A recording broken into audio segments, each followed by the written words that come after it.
مفتی صاحب کہتے ہیں کہ عمران خان ہر کام یہودیوں کے خلاف کر رہے ہیں۔ سارے کام یہودیوں کے خلاف کر رہے ہیں۔ مفتی صاحب، کیا قبروں کو سجدہ کرنا یہودیوں کے خلاف تھا؟ کیا قادیانیوں کی حمایت کرنا یہودیوں کے خلاف تھا؟ کیا آسیہ ملعونہ کو رہا کرنا یہودیوں کے خلاف تھا؟ کیا رمضان المبارک میں مسلمانوں کا خون بہانا یہودیوں کے خلاف تھا؟ کیا ڈی چوک پر قوم کی بیٹیوں کو نچانا یہود کے خلاف تھا؟ کیا کرتاپور کھولنا یہودیوں کے خلاف تھا؟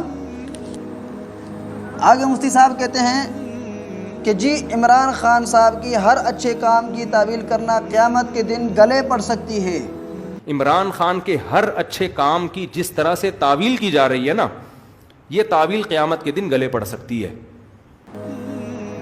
مفتی صاحب، اسی طرح عمران خان صاحب کے کفریات پر خاموش رہنا بھی گلے پڑ سکتی ہے، کیونکہ فقہاء کا مشہور قاعدہ ہے کہ السکوت فی معرض البیان بیان، اور حدیث میں ہے کہ جو حق بات کہنے سے خاموش رہے وہ گونگا شیطان ہے۔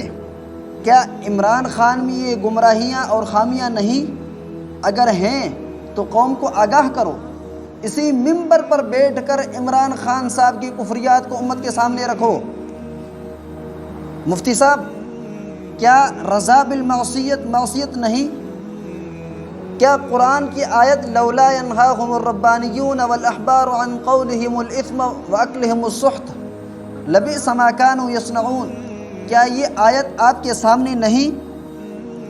تو جب یہ آیتیں آپ کے سامنے ہیں تو آپ آخر یہ خامیاں کیوں نہیں بتاتے؟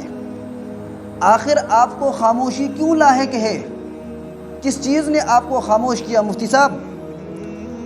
آگے مفتی صاحب کہتے ہیں کہ ہم وہ الزامات نہیں لگاتے جو مخالفین نے لگائے، وہ تو حدود کراس کر گئے۔ ہم وہ الزام نہیں لگا رہے جو آپ کے مخالفین لگاتے ہیں، وہ تو زیادتی کرتے ہیں، وہ تو حدود سے جو اللہ نے ایک مخالفت کی باؤنڈری رکھی ہے اس کو کراس کر دیا انہوں نے۔ چلو مفتی صاحب، مخالفین تو حدود کراس کر گئے، کیا یوتھی اب تک حدود میں ہیں؟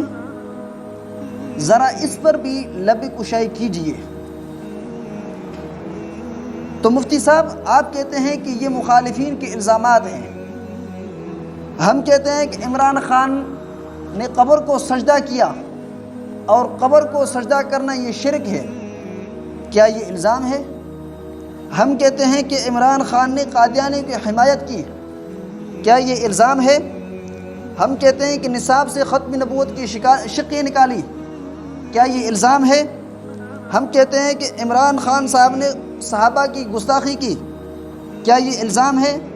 ہم کہتے ہیں کہ عمران خان نے کہا کہ 80% علماء غلط اور 20% علماء مشکوک ہیں، کیا یہ الزام ہے؟ مفتی صاحب، اگر واقعتاً یہ الزامات ہیں تو پھر آپ ہمت کر کے ان کے جواب دو نا۔ کیا صرف یہ کہتے نا کہ یہ الزام ہے کہ اس سے مسئلہ حل ہو جائے گا؟